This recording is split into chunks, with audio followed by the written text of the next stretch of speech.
now, baby, right now. We're an improv, baby, right now, now, now, now. Hi, Bowler. Hi. She always, you know what? She was just nursing, and then she heard her dad's voice singing the theme song, and she like sat up to go see if he was on camera. And she's just like, yeah. I think she also knows this show too. She's like, this is where I look at the baby in the. let's watch the baby show. I'm the baby, and this is my shy show. Yeah. Hi, everybody. Thanks for joining us on Who's Around on our special Friday edition. For those of you who are at work right now, we appreciate you tuning in and robbing from capitalism, because this is the only way we get any of our power back. So time theft is, yes, time theft. We are big supporters of time theft here at the Who's Around show. Thank you also for joining us if you're at home. If maybe you're only stealing time for yourself, and that's also nice too. We also support that. Thank you for, you know what? It's giving the time, taking the time to give yourself a little improv booster shot, if you would, midweek.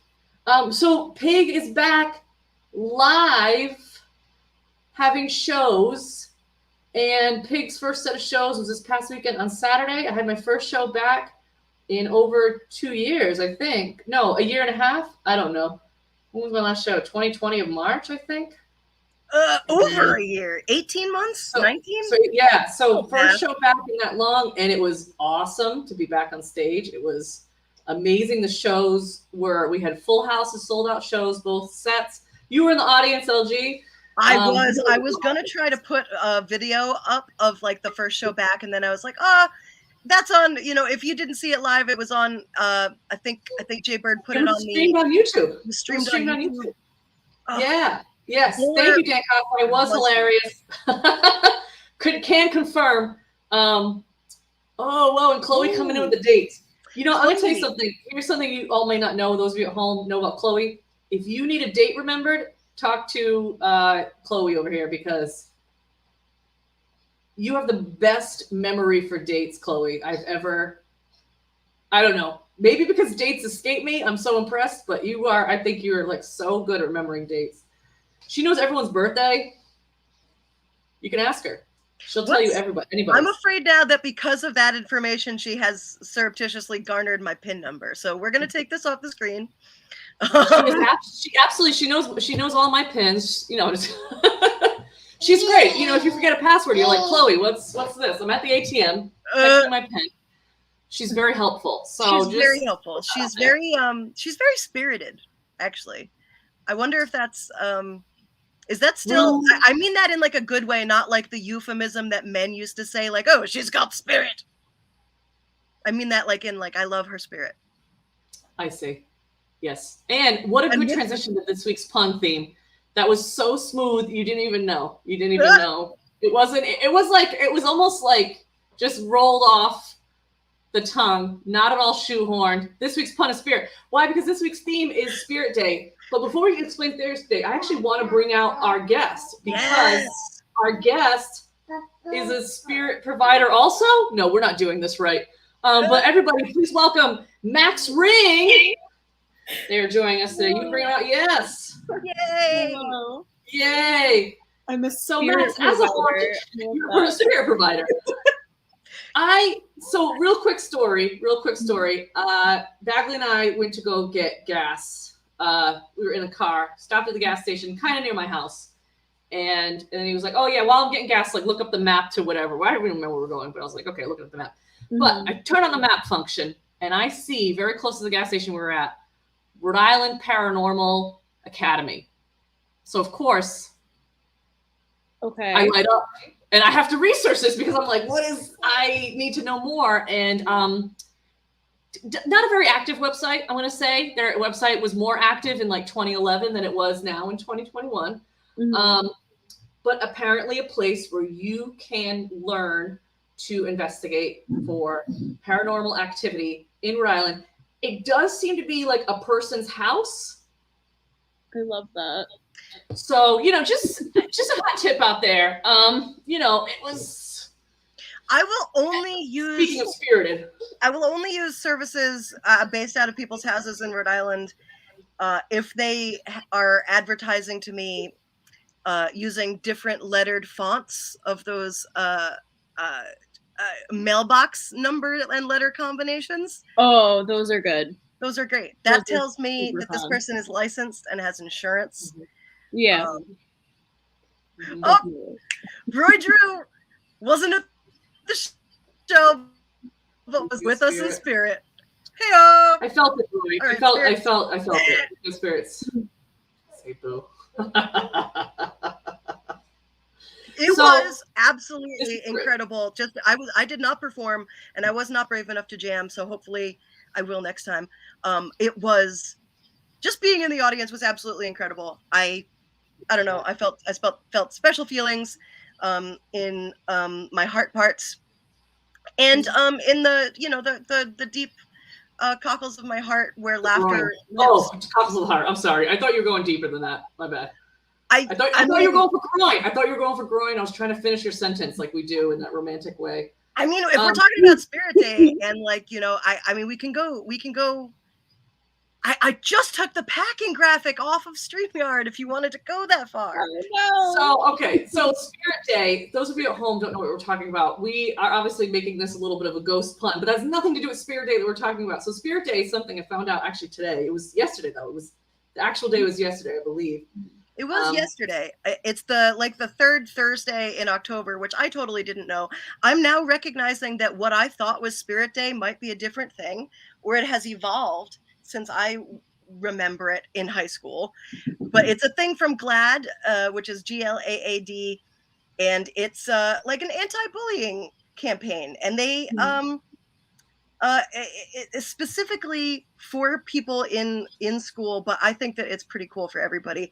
And there's a focus on what adults can do because a lot of here it is. I was vamping.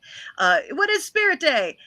Queer youth disproportionately face bullying and harassment because of their identities. Each year, millions go purple for Spirit Day. I was supposed to wear purple. Oops.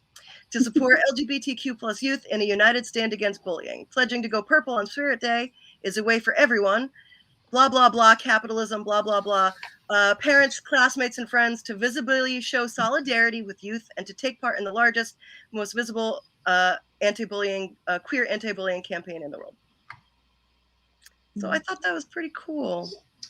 Yeah, I've never heard of it before. And you were saying earlier before the show about how, part of the campaign this year is about representation, and how old were you when you saw yourself represented in the media? And so that's why I wanted to bring Max on early, because Max, as a Chicago queer, formerly local queer, I thought you might have some things to say about this, because I thought it was an interesting concept when I first saw myself as a campaign, because it does make me start to think about, like, when did I first become aware of a bisexual character? I think it might have been Brooklyn Nine-Nine, which was very recent. Rosa Diaz. Ooh, Rosa. And well, I think that actor also became aware that they were bisexual playing Rosa Diaz. So yes, exactly. Yeah.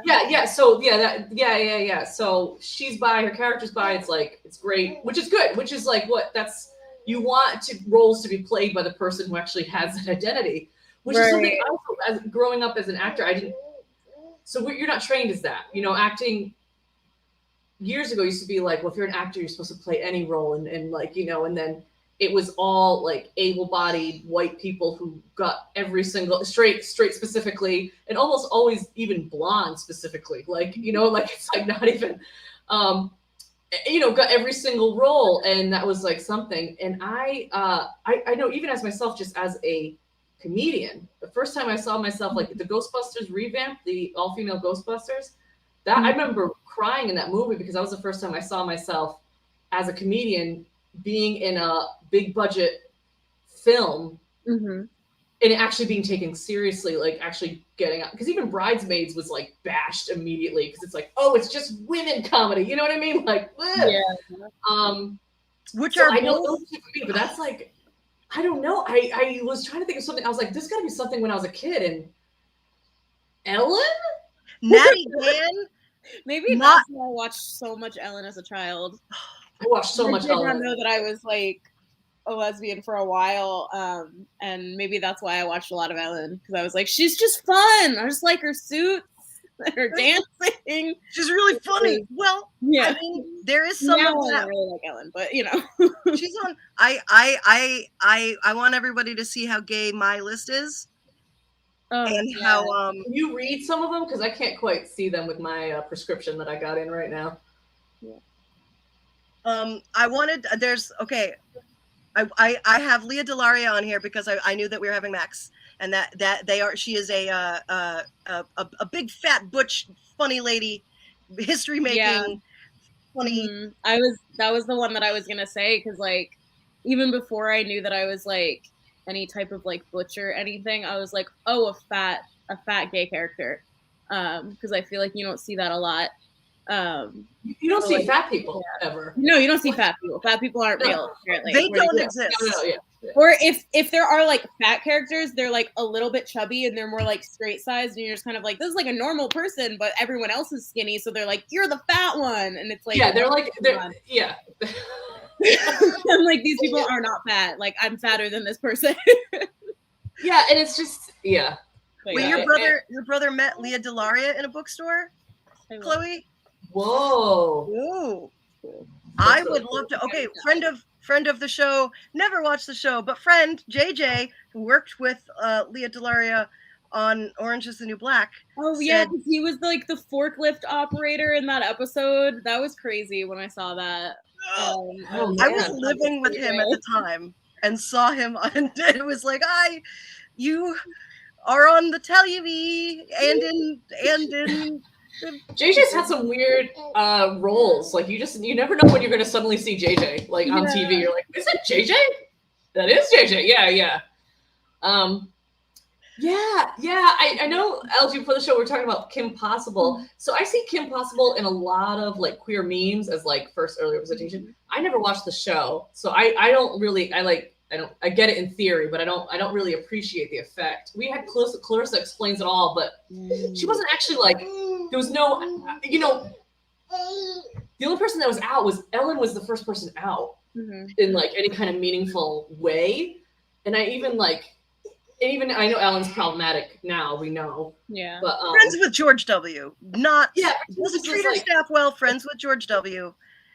Yeah, but it's like I feel like you don't even, if it was like assumed but not said, like even Xena, Warrior Princess, wasn't, I don't think, really stated clearly. Okay, I can tell you obviously everything you want to know about this because I was not only a Xena on this list.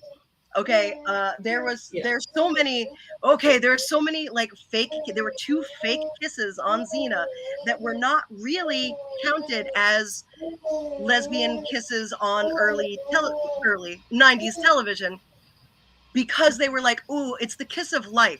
I'm giving her air to breathe, so it technically wasn't a kiss, but they were like, and they were soulmates. The show was like, we are saying they are soulmates and they will forever be reincarnated and be in each other's lives and love each other and be physically intimate. But that's not gay. That's not gay. No. But in a No.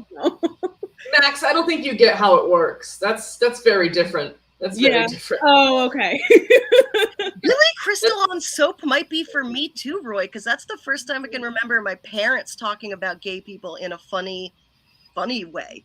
Like, do you guys remember this Soap? It was on. Billy Crystal isn't gay, right? No, but he played a gay character, which which you just said, Bowler, again, probably wouldn't, maybe wouldn't fly now, but probably still would get cast. Yep. Yeah.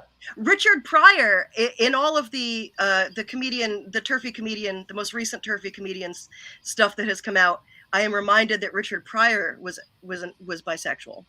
Was out bisexual. Oh, I didn't know he was out bisexual. That's cool, because that is a huge. There are hardly any bisexual male representation.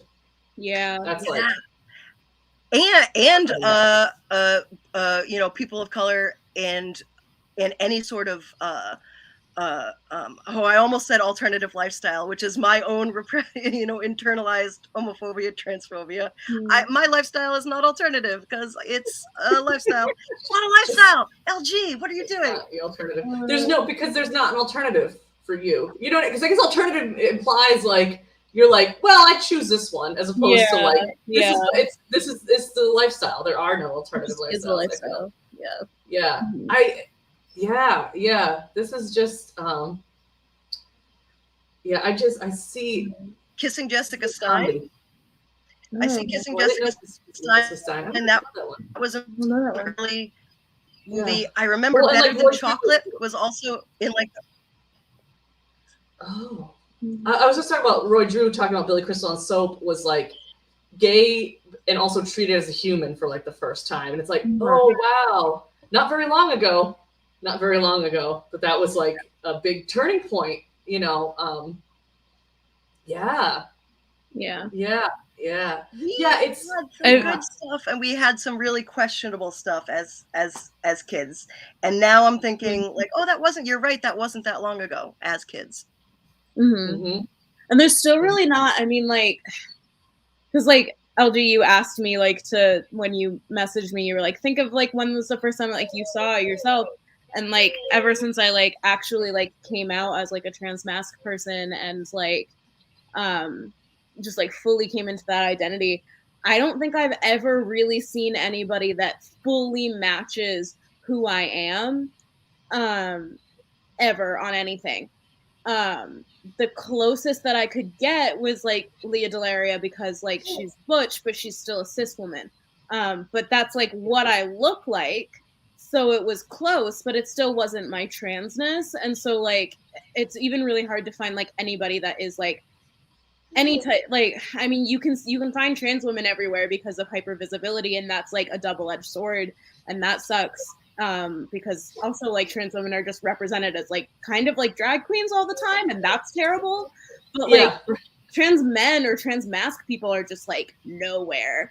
And I mean, like, I think the first time like I remember seeing anything that I could like sort of relate to, because I'm not a trans guy, was Alex Blue Davis on Grey's Anatomy in season 14. He's a trans guy and he played a doctor.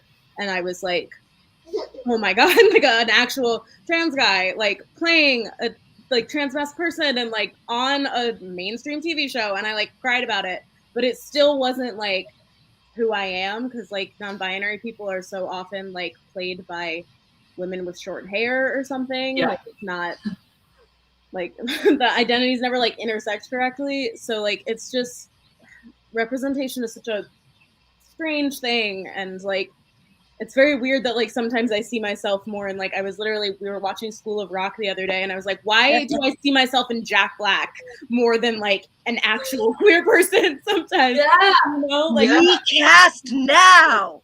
I'm Dewey, like that's like who I am. Like, so it's like really weird. Like queer coded characters sometimes like relate more to me because like I can't find the actual person. But yeah. I totally. I think It's, you know, though, I had a dermatology appointment, which is why I was running late for this show. Well, our call for the show.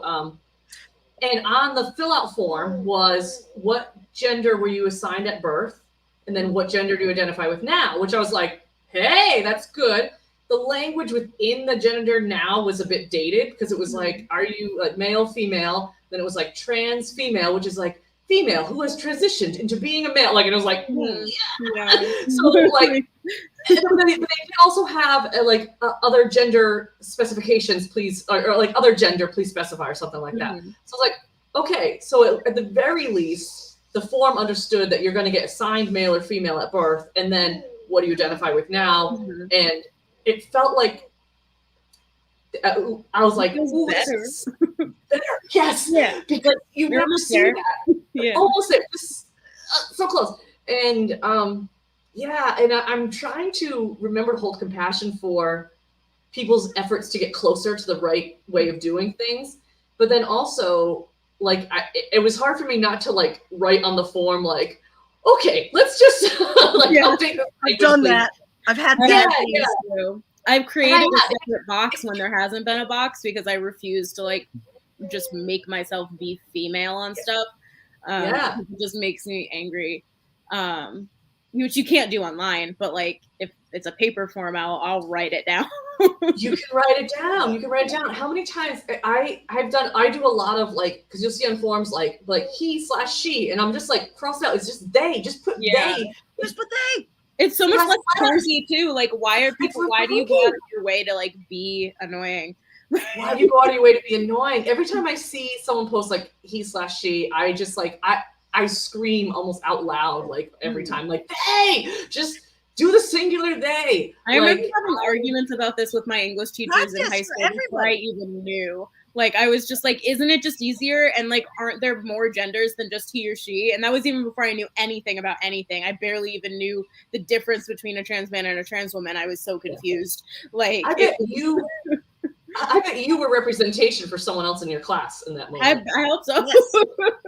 Yes. But, yeah. Well, that was one of the things about the Spirit Day that I didn't remember when I feel like when I was in high school or schools, it was like just purely anti-bullying, and now it has morphed into there has been enough time where, for, you know, obviously not perfect or maybe not even adequate, but we can now comment on what media could look like and what media has looked like and how we have turned subtext into text for like what we need to get out of the narrative for the characters. If we're not seeing ourselves, if Max isn't seeing himself, if I'm not seeing myself, if Bowler, you're not seeing yourself, our imaginations have to do some of the heavy lifting that the writers and the producers aren't able to take the gamble on or not willing to. Yeah. Well, I mean, I've got a little bit in Rosa Diaz. So I want to acknowledge my privilege in that in Brooklyn Nine-Nine, it was in the storyline. She both dated a man and a woman in the same show, and like it was talked about, and she like came out. So I was like, this is like so close. So I do have a little bit of that, but even that, so just even this is like feels very sorry, I'm like leaning forward. Can I just explain this? So my baby now, she wants to stand while she nurses, but she's short. So right now she's standing on the ground, and I just have to like lean forward so I can maintain my boob in her mouth. We're just supporting that though. We're just very intently. So this is where we're at. So, but it's nice, not too bad framing. Okay, so what was I talking about? Oh, representation, Rosa Diaz. Rosa, you've got Rosa. Oh, right. So as a brunette, yeah, right. So like this is something I don't know, right? So this is very small and petty, but I just need to point out that like even as a brunette, like even as a white lady, straight sized, so much privilege that I have, even as a brunette, I didn't even see myself represented as a brunette in shows, unless as the brunette is like, especially like this dark hair, like it was like lighter brown, which because I used to get teased at how dark my hair was as growing up. So like I was very self-conscious about having such dark hair. Again, like minimal compared to a lot of the grand scheme of things. But I remember like even seeing that when you see a brunette in shows, she's always like brooding, has a dark side, leather jacket, carries a knife, doesn't like men, pushes people against a locker, but really does really like men, has to be conquered. Like that narrative is so sold. We're like the over-sexualized, but under, as opposed to like the dumb blonde bimbo character. Like, yes, exactly. Because blondes are only, like not intelligent, the ingenues, they are the love interest, the whole storyline. So I always felt jealous of that, being like, do I not get a main storyline? You know, but then when you're, you know, obviously being older, unpacking it all, like realizing my extreme privilege, but still even as a brunette, it was like, do I have to wear a leather coat? Do I have to have a knife? Do I have to like outwardly hate all men, but then want to be secretly dominated by one? Like, cause that's like, that's this stuff that's like handed to you. And it even like Rosa Diaz, who is representation of a bi character, is still like that edgy brunette, because brunettes are always edgy. And it's like, why? And I wanted to be like, I don't carry a knife. I don't know what like should I have owned a leather jacket, but it was secondhand from Target. Does that count? You know, but it's yeah. But anyway, but it's so this representation thing, you don't even like think about it. And then once you start thinking about it, you realize how much you missed out on just being not even realizing you could have existed in the world, because you're like, this can't be valid because I don't see it in front of anybody. And then again, I just want to emphasize, and we're white people. Like, can you imagine how little representation you'd have if you are a Black woman, if you're indigenous? Oh my God, you're played by like John Leguizamo. Like, you know what I mean? Like, you're not even like indigenous characters. Like, did not exist until now. Reservoir Dogs is. I was just gonna ask if you guys have. I have not seen it. I don't have access to Hulu, but I'm like trying to finagle my way to get it, because this is okay. So it is it's on a reservation. It's set on a reservation. I think what is it, Canada or US? Yeah, I've seen. I think it's Canada. Yeah, I think it's Canada. Very diverse cast, played by, I believe, all actual indigenous people. Yeah, indigenous people really, played really by cool. indigenous actors. Yeah, which Gender is like, diversity. which is, I think one of the It's first. so sad that like the bare minimum is like commendable. Like, wow, they cast real indigenous people to play natives. Like, what? Yes. Like, wow, okay. can you believe that? Yes. Shouldn't that have just been what was happening? Yeah, because you know, there's been like, you know, like as an acting background, I've been told that like I could go for like ethnically mixed characters, and I want to scream like, no, I'm so white, please don't tell me I this. was Like, Stark in West Side Story in high school. Like, it wasn't okay, but they were like, "You have brown hair," and I was like, dark hair. Please cast a person. like, Please yeah, cast a person of color. Oh my gosh. Okay, so you guys, Oklahoma, not my favorite musical, but the Touring Company of Oklahoma, yes, pretty fucking cool. yeah. There's a trans woman, a Black trans woman, a trans guy, and a queer woman who uses she/they pronouns. I'm not really sure. I don't want to like say that they're trans, but like that's gender nonconformity is like awesome. So that's like super exciting to see like all three of them in the same cast and like playing like big characters. And the all three too, I think is a really important point, because usually once you get one, you're like, well, we're good. We did it. We did it. Because that's the most interesting thing to do, because people like are so like they have like a fascination with trans feminine people and like use them as like that, like, you know, we're like, oh, this is trans inclusion, but she can be like sassy and like, you know, and it's never like a good thing. You're like, oh, there's a trans woman in this cast. Why is it bad? Like, why is this a bad thing to me? So it's nice that they didn't stop there and like, it's almost like we're real people and they're real people. It's almost. Do you think the trans guy followed me back on Instagram? So that's cool. Hannah, I don't know how to say her last name because I only see her as Baby Magoo on Instagram, is also in the cast and is an improviser and is one of the people who is the best on the internet, I think, and is playing Gertie. Who's got the laugh? Gertie. So there are like also, you know, improvisers in there too. So you too can see yourself. See, everyone can see themselves. Finally, I mean, even improvisers represented in the meter are always represented as like we're taking classes in a school after it's closed. Like, and also it never goes anywhere than class level. You might become like a teacher sometimes, and then if you are an improv, it's like you better have abandoned it. Because that is not real comedy. It's like a joke. It's like, oh, I don't want to watch improv. And I'm like, improv's a joke. Technically, I'm a professional comedian. You know, when I tell people I'm an improviser, they're like, so stand up? And I'm like, no, it's what you don't like. It's the thing that everyone makes fun of. You're not going to like.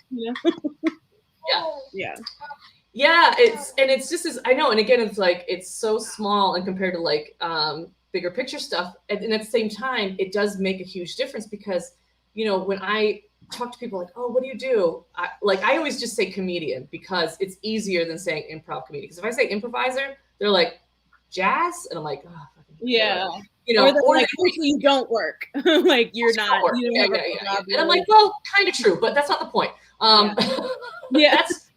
That's capitalism, why I don't work. That's not my fault. That exactly. Right. That's the system, and that's not. I will barter, you know, a coaching session for, you know, I don't know, some bananas. I don't know. I don't want the IRS to be listening to, you know, we'll work for bananas. Who are you asking for in general? Are you asking the audience someone to coach you in exchange for bananas? No, I have done. I will. Oh, you have. I will Oh, coach okay. in exchange for her. Would you like specifics? And No, I was just wondering if you were actually soliciting for a coach for bananas right now, because I was like going to make you a banner if that's what we needed. I feel like there's people in our audience that might coach you for bananas, and I don't know what you need coaching in, but who cares? Get some coaching for bananas. Jordan and I might need a coach. We have he has already debuted. Jordan is on your house team, right? City Jordan's on my house team. Yes, I'm Jordan is going to be helping me do my first live improv back in almost 2 years. I don't know, this weekend or next weekend, and we're going to be playing. I'm going to play his first in-person short form in a while, or ever. I'm not sure. He said that he trusted me, and I'm going to play this back on the internet to make sure that he's still committed. Well, just kidding. I don't know if the sound cut out on anyone else's end at the same time you said it, but I don't think he's going to be held accountable to anything, because all I heard was Jordan and I are. Well, he's held accountable for this, so we're going to see. And I'm like, I don't think that's legally binding. I don't know. I don't know. I can ask Bagley. I don't think that's legally binding. I don't think that's going to get you anywhere, LG. I just want you to say it. I don't think who's around holds up in a court of law. Oh no. I know. We've got a really. Yeah, sorry, Max. Your file is going to be set back weeks. Yeah. This is terrible. Speaking of, let's play our first game. So we're playing a short form game, a guessing game. We're going to play School Committee. Now, here's how we stretch this theme to work, everybody, because Spirit Day is supposed to be something that schools are embracing to help their youth be more accepted and more celebrated. We're going to play School Committee, which works. Those are schools. So, audience, this is what we need from you. Because of the delay, I'm going to tell you now and explain the game. So, audience, what we need from you is very specific demands the PTA is making of the school committee. And you know how the PTA can be. So we want highly specific demands of the PTA is making the school committee. And Max is going to be the superintendent who is saying whether or not they can approve these demands, and thereby also guessing them. LG and I will give clues, and audience, if you can give clues as well, that would be helpful. So have those come in. And Max, would you mind please stepping into our site-proof booth, which means if you could just go over to another browser, another window, anything, just as long as you don't see those comments coming in, we trust you. Like that flag placement as well. I believe that is a lesbian flag. It is. I have a lesbian one and a trans one on the other wall.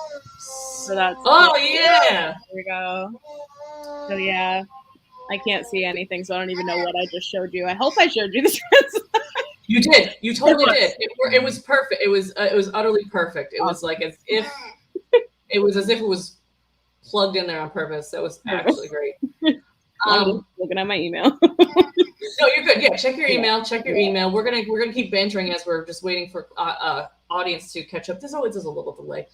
So they're gonna type in some. And audience, you can make these demands as specific as you want to. They can be like a turtle for every student.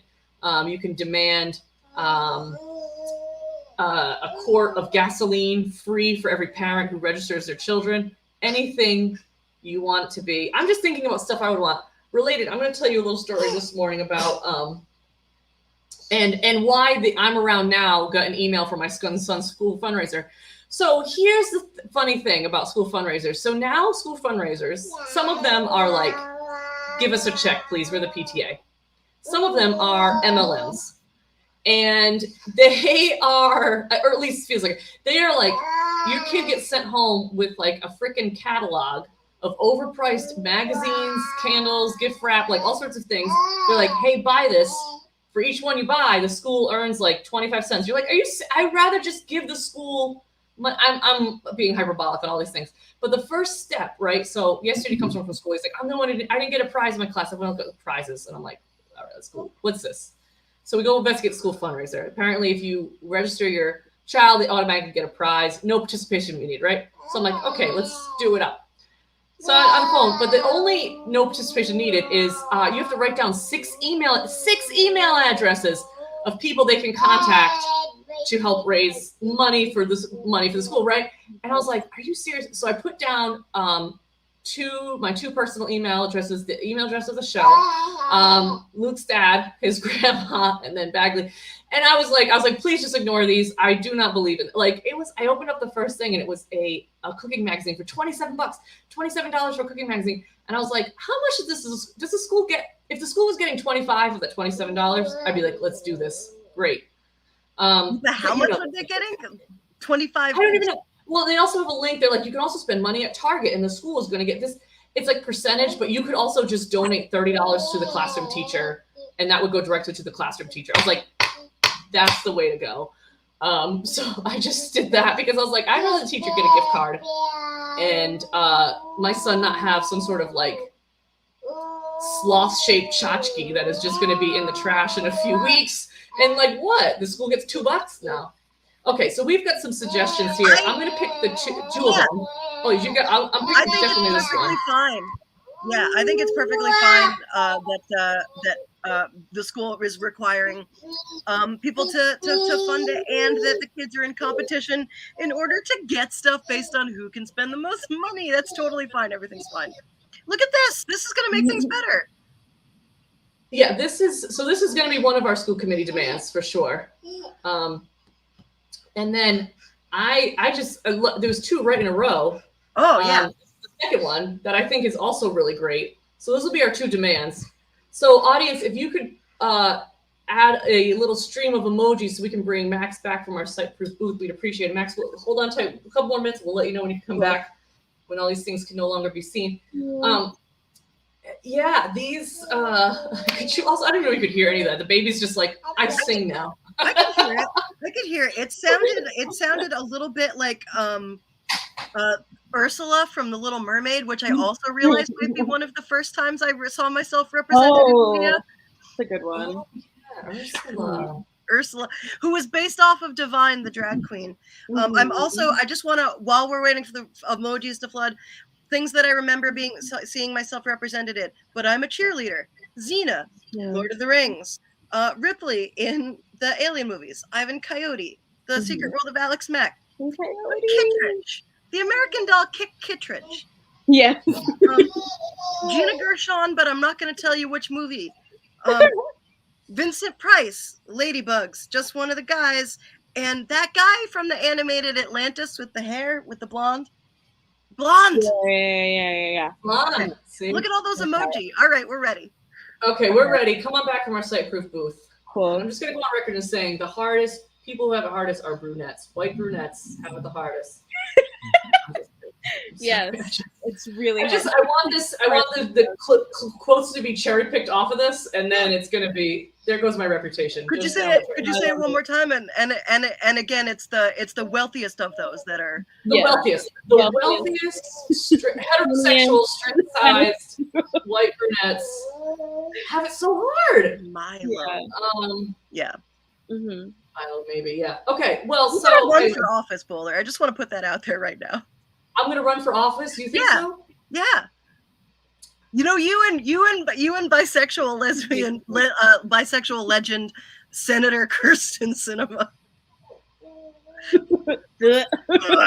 No. Bisexual. Better. You are the representation we need, not her. Yeah. You are She's blonde, right? See, that's the problem. Yeah. Bisexual representation isn't good. No, it's not great. And it's like sex craze. That was the big stereotype I combated when I started to like actually come out to people, was like, oh, so you want to just have sex with me and whoever I'm dating? And I'm like, I am your friend. Like, yeah, like that's not what's happening. And I used to doubt my bi-ness because I didn't want to have sex with everybody. And I was like, what does that mean then? Am I not bi? But it's actually, that's just not what bi is. So always like a thing when there's like a bisexual, like especially like women character like on a show. It's like I feel like she's always like dating a lesbian, and the lesbian is like, oh, so you're gonna leave me for a man? And it's like, what's going on in this? Because that's not how real life works. Like most of the time. But in all storylines, men, again, because the brunette just waiting to be conquered. You know, I'm just hanging out with this woman for now until I get conquered by the man that isn't get scared by my tough demeanor. And You know. Anyways, but okay, again, I am the most repressed on this show. Let's go to our school committee. So Max, thank you. You're going to be our superintendent of schools. You're going to get to say whether or not you approve these initiatives. And we are going to be representatives who are, talking to you about these. And you know what? I'm going to say I remember both of them. No, I do. I do. I'm scrolling up right now and writing them down. Administrator Max.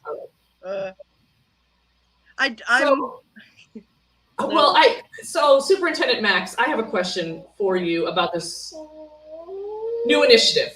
Now, I want to say I am in support of it, but I just worry about radiation issues. I know some of that is kind of a myth and blown out of proportion, but I just wonder if we have that many, does that turn into scale? You know what I mean? Because I think they're designed to be one per room, and we're talking, 57 in a hallway.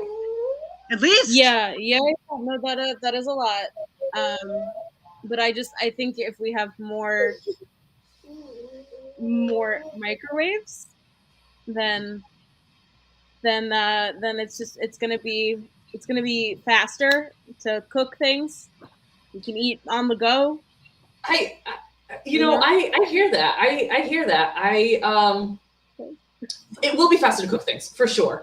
Yeah. And I think having that many, thank you, Chloe, the electric bill. Yeah. I mean, because it's just so many. And what if you hear one? You know how sometimes when you leave something in the microwave, it beeps and then it'll beep again Oh, to tell you that it's still in there? Of course. What if what if that's happening and then we can't even find the beeping because you don't even know which door to open? Yeah. Not to mention, what if they put metal in the microwave? Which is then that's a bad thing. We're gonna have to put notices on them to no metal in the microwave. I've seen full-grown adults in hotel rooms not know whether or not to put metal inside a microwave. That's what I just, and are we worried that they're going to be surrounded by metal? Because they're in the lockers? That's right. Yes, exactly right. Yeah. That's right. Okay. Yeah. I'm just wondering, right. Are the notebooks heating up? Yeah. I don't know. Is microwaves in every single locker what we want to do with the budget? Expensive, but it's going to cut down on lunchtime is what I'm going to say. And then there's more time for learning. That's true. Yeah. And that's a STEM principle. No child left behind. Yeah. Yeah. Okay. Yeah, women in STEM. Yeah. Yeah. Okay. Well, then that initiative is fine. Okay. I'm into that one. But so the second one, the budget.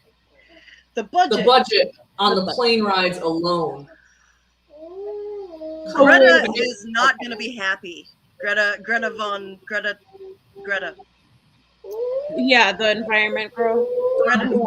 She's more than. Okay, excuse me, administrator. She's more than the environment girl. You're right. She is more than that. I should. Just because she's blonde doesn't mean she's not very brilliant. Yeah. No, she is more than that. Look, I mean, I just think I don't know. Is there another way to get there by plane without a plane? Well, you can. I guess we could. But what about the admission tickets once we get there? I believe that the admission tickets are appropriately priced because of what they have to maintain. But I wonder, just that alone, the admission tickets to get in, every single kid in. Let's take Spirit Airlines. Oh, that's also if you take Spirit Airlines, they have a thing with AAA that you get discounts. Okay. Okay. Well, yeah. I mean, I was thinking that maybe all of the families could pay the admission tickets, and then we would cover the transportation. Would that?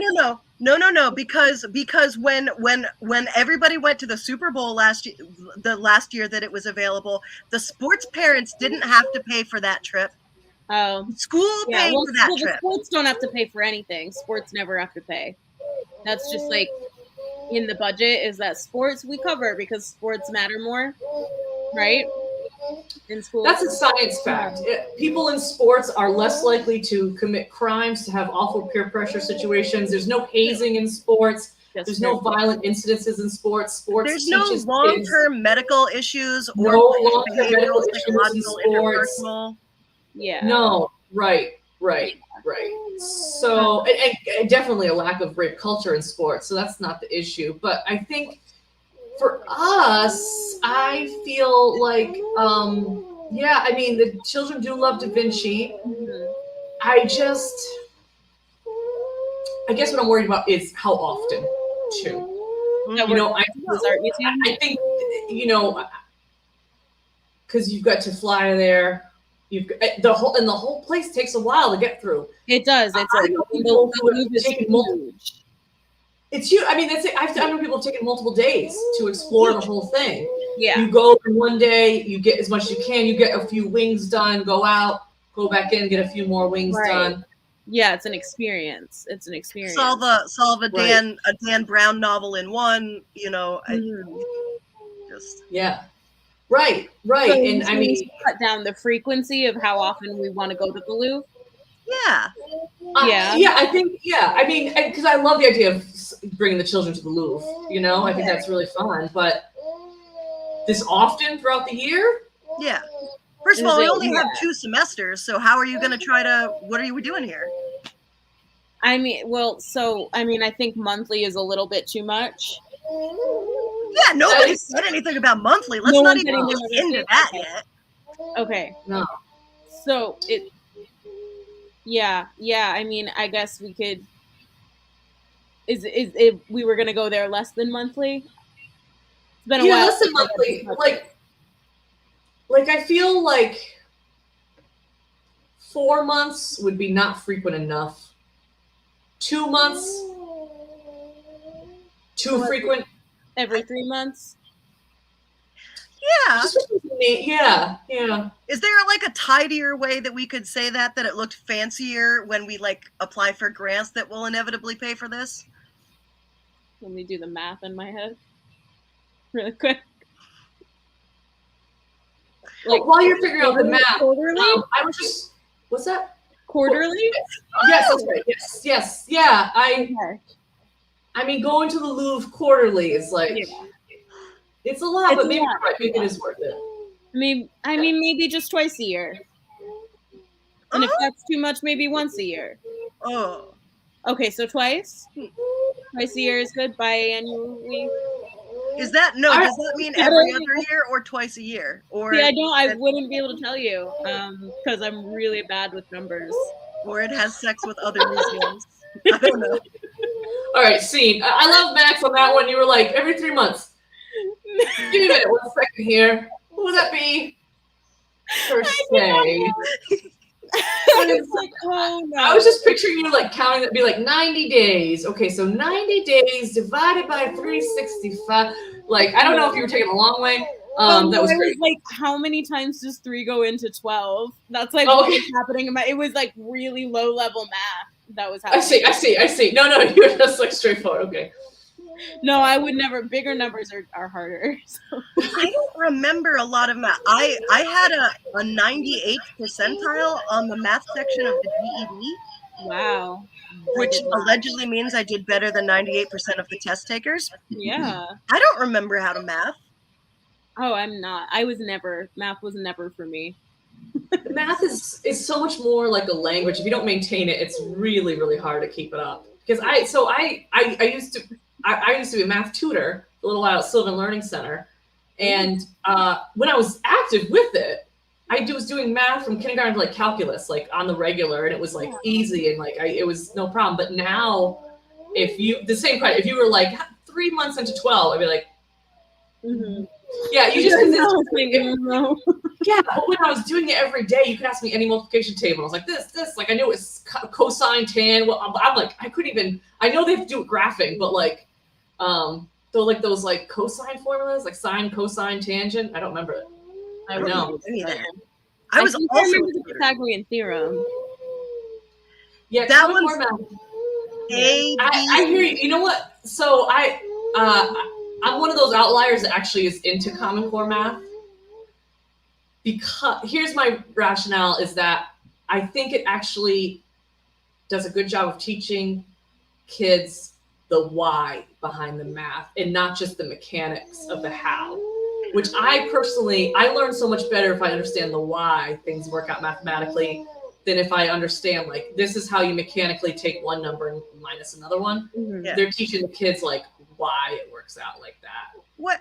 And if you were to tell someone who didn't know what Common Core math was but has always heard it made fun of, what would you tell them it was? So, it's more about understanding.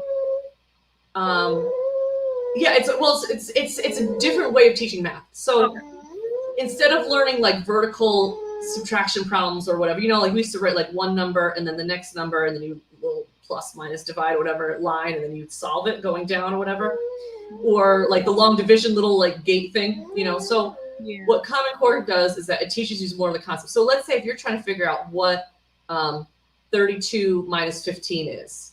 Right. So we would have learned it as like, well, now the 2 isn't big enough, so we have to borrow over blah, blah, blah, blah, blah. Oh, yeah. Common Core teaches you, okay, so 15 is 5 away from 20. 20 is 10 away from 30, so that's 15. 30, there's 2 more to 32, so that's 2 more, that's 17. So Common Core teaches you how to sort of like piece math into smaller chunks so that you can do it more efficiently. Whereas we would have learned it the stack way.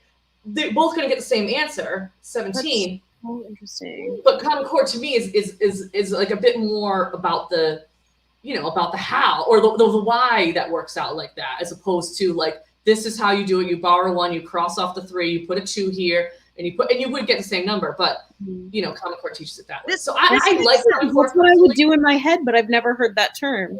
Me too. Okay, so I think did you also, Max, then I got in trouble for not showing the work, but getting the right answer. Mm-hmm. You too? Oh, I don't know how you got there. And I'm like, I don't know. I just did. It just made sense. I figured it out myself. Or I would show my work, but it wouldn't be completely what they wanted me to show. It would be like a different way of getting there. And they're like, well, the answer is correct, but the work is wrong. And I'd be like, okay, and the answer's correct though. And they would like knock points off. And I was like, okay. Well, and so this is how I explained it to my son, who also, he was literally just complaining about this. He got a math assessment home and he didn't do that well, but he did all right. But he was disappointed because he feels that he's so much better at math and he is good at mental math, but he didn't want to show any of his work. He's like, why do they care? That kid. Yeah, and I was like, because teachers want to teach you how to do things. They don't really care if you get it right or not. They want to know that you know how to do it, not that you can get the right answer. I was like, the right answer isn't nearly as important as the how, and so, but anyway, so if that helps you too, that's. Well, it is actually helpful because it means that we were doing things in our heads of just as efficiently, perhaps even more so. So it's just like, it's Well, wait, I see what Chloe's saying. Chloe's saying it makes so much more sense. I'm sorry, Chloe. So Chloe, we agree then. Yeah, I was at first. Chloe, I thought you were saying it makes no sense. No, and I agree. Common Core math I think it makes so much more sense. And I think, when we were younger, I think there was more like either like right or wrong, mistakes are bad, you're bad if you make mistakes. And I think there's like less of that now. And I know for me, like I try to like hold that less, try to remember that mistakes are human, and that like, if you don't make a mistake, you're probably not learning. You probably aren't like growing, but I think we put so much like emphasis on if you make a mistake, you're a bad person. It's like, no, you make a mistake. That means you are a person. Like, that's just nothing more human about making a mistake. Yeah. And then you just get like that. And other school, but yeah, I totally feel, I feel that the same way as well, Brad. So I think Brad has similar, like, if you grow up in a family that doesn't give you like a ton of positive feedback when you get into school, and I suddenly got some, I was like, I want all of this. And so like, I love doing as well as I could in school. And then, I just wanted adult attention outside. Like I just was like, I all of the people in my life that paid attention to me were adults. So I was just like, okay, more. Yeah. You tell me I'm doing a good job. Mm-hmm. Tell me. Yeah. Yeah. Also, if you're cringe, if you think, okay, tell me this bumper sticker isn't right. If you cringe on past behavior of yours, it means that you've changed in a trajectory that you appreciate now more than you did. And I think, okay, thank you, thank God. I cringe so much at my past behavior. Yeah, that means you grow. So I totally agree. I totally agree. But every time you figure out something you did wrong, you're not going to do it again. And is like good, because then you're not like spreading more hurt, which I think is like, that's the best thing you can do, is like stop spreading more hate. I also wanted to bring up what Brad added too. Well, I find that like I might still make the same mistake a couple more times, but I'm gonna notice it more, and it's a slow, like, oh, I am recognizing this feeling. I can feel myself doing it. I'm still doing it, but next time maybe I'll pull back. Well, it's learning to do everything. You don't do it right the first time. You probably don't do it right the second time. You're gonna get it closer. Third time, fourth time. Like, I mean, yeah, like how long? I just wanted to bring up, like, it was what Brad brought later, but like now his mood is tied to positive feedback. I totally hear you on that. It's hard not to let that affect your mood, because so theoretically, right? And I don't know if any of us are here yet, and if you are, please show off. But theoretically, we're supposed to be able to supply our own self-esteem and positive reinforcement, right? So that's like the theory behind humans, is that we are all perfect as is. Like, we're just plenty, we are enough, nothing needs to change about us as is, right? I know, I see theory because it feels more comfortable in my mind. But we get conditioned to think otherwise. A lot of it has to do with capitalism. A lot of it has to do with just like generational trauma leaking down of how people were treated back then, how they like things like that. But if you keep going back to, at baseline, I am enough and perfect, and I should like myself and think of myself as enough and perfect. If you're not doing those things, the problem is society, not you. Society trained you wrong. And as we know, society trained us wrong in so many other aspects of our lives. Sometimes this one feels harder to accept, but it's really true. It's like even the bigger one that we have to accept is that in every way, we were all raised completely wrong by our parents, by our family, by society, by TV. Those of us who were raised by television, it's like we were raised wrong. We were taught wrong. Everyone was wrong. Now we're starting to learn the right ways, because like you shouldn't hate yourself. You should love yourself because you're awesome. Like, you know what I mean? Like, we should come out being like, I'm awesome. Everything I do is awesome and human, and this is great, and I love myself, and you should be supportive. And then if you don't, that means you were conditioned, to not support yourself. And we have to just recondition. But positive reinforcement, like, you just condition yourself like you would a dog or a cat or any kind of pet. You give treats when you're doing the right things. So every time, like, you think positively of yourself, like give yourself a treat, you know what I mean? Like, hey, you're doing a good job, like treats, like, I'm so much nicer to dogs than I am to me. Well, and when I am nicer, treat myself as a human puppy. Well, not like as you know, so you are in LG, you are one of the best people I know with dogs. And I actually know Max, and I'm sorry, Max, but you are actually LG. I know. This is like controversial. I know Max was actually like a trainer, but that's fine. But listen, but you both know then positive reinforcement works better with animals than negative reinforcement. Yeah. And negative reinforcement actually like doesn't work. So because then it just freaks them out, and they'll develop weird other behaviors because they get talk about all of us, right? Yeah. So only positive reinforcement works and negative reinforcement doesn't. And if we, and that's where you have to go. You're supposed to ignore bad behavior and reinforce the good stuff, but you have to do the same thing with yourself. You have to ignore the mistakes, reinforce the good things. So if you made a mistake, but then you're like, and I learned XYZ from this mistake, reinforce that. Give yourself a treat for making that mistake and learning something, because context matters, and we can give ourselves the power to recontextualize things. Wait, no, we can give ourselves the power to recontextualize things. You can completely recondition yourself. You can. It's a long, hard process, just like parenting is, because you have to reparent yourself in a lot of ways. And no offense to anyone's parents, none of them knew. They didn't know. Like, our parents were raised even worse than we were. They're like, I think our parents are going through this process as well, but don't know it. I know mine are. Because, like, mine have always been, like, pretty good, but, like, I'm not going to say they were perfect, and everyone knows my parents and loves them, and they're amazing people. But, like, they've grown so much. So like, they've grown so much. Like, and it's great. It's nice when you get to, like, see your parents as people instead of, like, because they shouldn't just be, like, authority figures. Like, they should be, like, more than that. And, like, it's nice to, like, I don't know. When you get like older and you get to like be like friends with your parents, it's like so much like makes sense and so much like new stuff comes to light, and like it's just nice to like have a different, more complicated relationship with them, and like I love it. So yeah, you're just always growing and like stuff like that. Always. Yeah. Anyone who says that they've learned everything, that's the only red flag out there to me. Red flag. Yeah. I have nothing left to learn. Red flag. Yeah. Red flag. Yeah, for sure. Oh, This you know baby's what? just We have singing. some good positive feedback that I will go look back at. And I hope you guys do too. Look at this. Roy, I think, is our biggest fan. And Roy, we are yours as well. So it is a mutual feeling, Roy. Roy, this is what a good episode. But we're actually out of time. We've only played one game, but I feel like we grew so much. We did. This is like group therapy, but like on a podcast kind of a feeling. I loved it. I feel like we could advertise this as an extended organic living room set with a short form embedded in. Yeah. Later, I'm saying when play bits together. When this episode is studied in the youth improv, when they come up and they're studying this episode as like a way to grow and polish their improv, they're gonna be like, wow, that was an organic living room set with a short form game embedded, and what a meta ending. And I'm so impressed.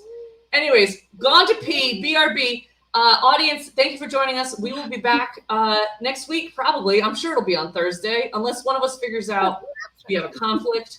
And look at all these things we didn't get to. Or unless one of us gets raptured. Though, thank you for remembering that, LG. Yeah, in case one of us gets raptured, the show will not be on. If we're all here next week, which I think so. So far, no rapturing. We'll see you next week. If you want to be on the show, drop us an email. You can also be in a group therapy session like Max was able to be in today, and that's helpful for everybody. You know, it's nice. Yeah. I did it right after real therapy too. It's great. It's a couple therapy morning. Yeah. Please remember to go to real therapy, everybody. This should not substitute in for your therapy. We will accept your HMO though, so that's fine. I will trade no therapy for bananas. Yeah, LG will give you a banana if you give them one helpful tip. Okay. Thank you all. Good night. Goodbye. We'll see you next week. You're doing great. Who's around right now, baby, right now? Do an improv, baby, right now, now. Who's around right now, baby, right now? Do an improv, baby, right now, now.